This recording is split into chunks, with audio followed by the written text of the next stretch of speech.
எல்லோருக்கும் அஸ்ஸலாமு அலைக்கும் வரஹ்மத்துல்லாஹி வபரகாத்துஹு. சூரா இக்லாஸ் ஓதுவதால் ஏற்படும் நன்மைகள், தேவைகள். இக்லாஸ் என்றால் தூய்மை, விடுதலை என்று பொருள். மரணத் துன்பம், மறுமைத் துன்பம் ஆகியவற்றிலிருந்து இது மனிதனுக்கு விடுதலை நல்குவதால் இதற்கு இக்லாஸ் என பெயர் ஏற்பட்டது.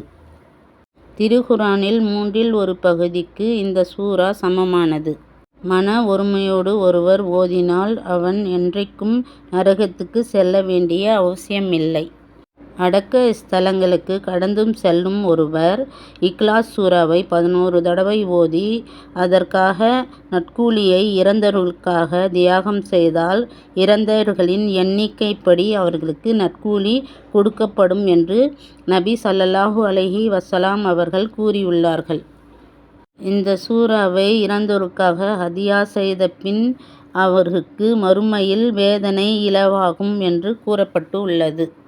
இந்த சூராவை நாம் ஓதி வந்தால் இம்மை மறுமையிலும் நல்வாழ்வு அடையலாம். இந்த சூராவை ஓதி வருபவர்கள் தங்களின் இம்மை மறுமை பற்றிய நாட்டங்கள் எய்தப் பெறுவர் என்று பெருமானார் ஸல்லல்லாஹு அலைஹி அவர்கள் கூறியுள்ளார்கள். ஆபத்து நீங்க, வறுமை நீங்க, செல்வந்தராக நம் அனைத்து நாட்டங்களும் நிறைவேற இந்த சூராவை நாம் ஓதி வரலாம். இந்த சூராவை ஒரு நாளைக்கு 10 தடவை ஓதுவருக்கு சுவனத்தில் ஒரு இல்லம் எழுதப்படும் என்று நபி ஸல்லல்லாஹு அலைஹி வஸல்லம் அவர்கள் கூறியுள்ளார்கள். நலம் அனைத்தும் பெற மன ஒருமையோடு வாழ இந்த சூராவை ஓதி வந்தால் மிகவும் நல்லது. சுவனம் புக ஒருவர் இரவில் படுக்கையில் வலது புறமாக படுத்து 100 தடவை ஓதி அவரது வலது புறமாக சென்று சுவனம் புகுமாறு இறைவன் கூறுவான் என்று நபி ஸல்லல்லாஹு அலைஹி வஸல்லம் அவர்கள் கூறியுள்ளார்கள். இந்த சூராவை நாம் ஹாஜத் நஃபில் என்று 2 ரக்காத் தொழுதுவிட்டு 100 முறை ஓதி அல்லாஹ்விடம் துவா செய்தால் நம் அனைத்து தேவைகளும் நிறைவேறும். உடல் நலத்தோடு வாழ இந்த சூராவை அதிகமாக ஓதி வர வேண்டும். காலை மாலை இந்த சூராவை நாம் அதிகமாக ஓதி வர வேண்டும். உயிரும் உடைமைகளும் பாதுகாப்பாக இருக்கவும் ஜின் ஷைத்தான் அணுகாத இருக்கவும் இந்த சூராவை காலை மாலை நாம் அதிகமாக ஓதி வர வேண்டும்.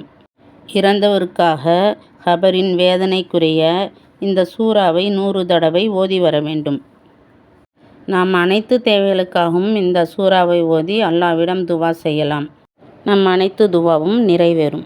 இரவில் நாம் தூங்கும் பொழுது சுப்ஹானல்லாஹ் 33 முறை, அல்ஹம்துலில்லாஹ் 33 முறை, அல்லாஹ் அக்பர் 34 முறை, அல்ஹம்து சூரா 1 முறை, ஆயத்துல் குர்சி 1 முறை, இக்லாஸ் சூரா 3 முறை, சூரா ஃபலக் 3 முறை, சூரா நாஸ் 3 முறை ஓதி வர வேண்டும் என்று நபி ஸல்லல்லாஹு அலைஹி வஸல்லம் அவர்கள் அதிகமாக குறிப்பிட்டு உள்ளார்கள்.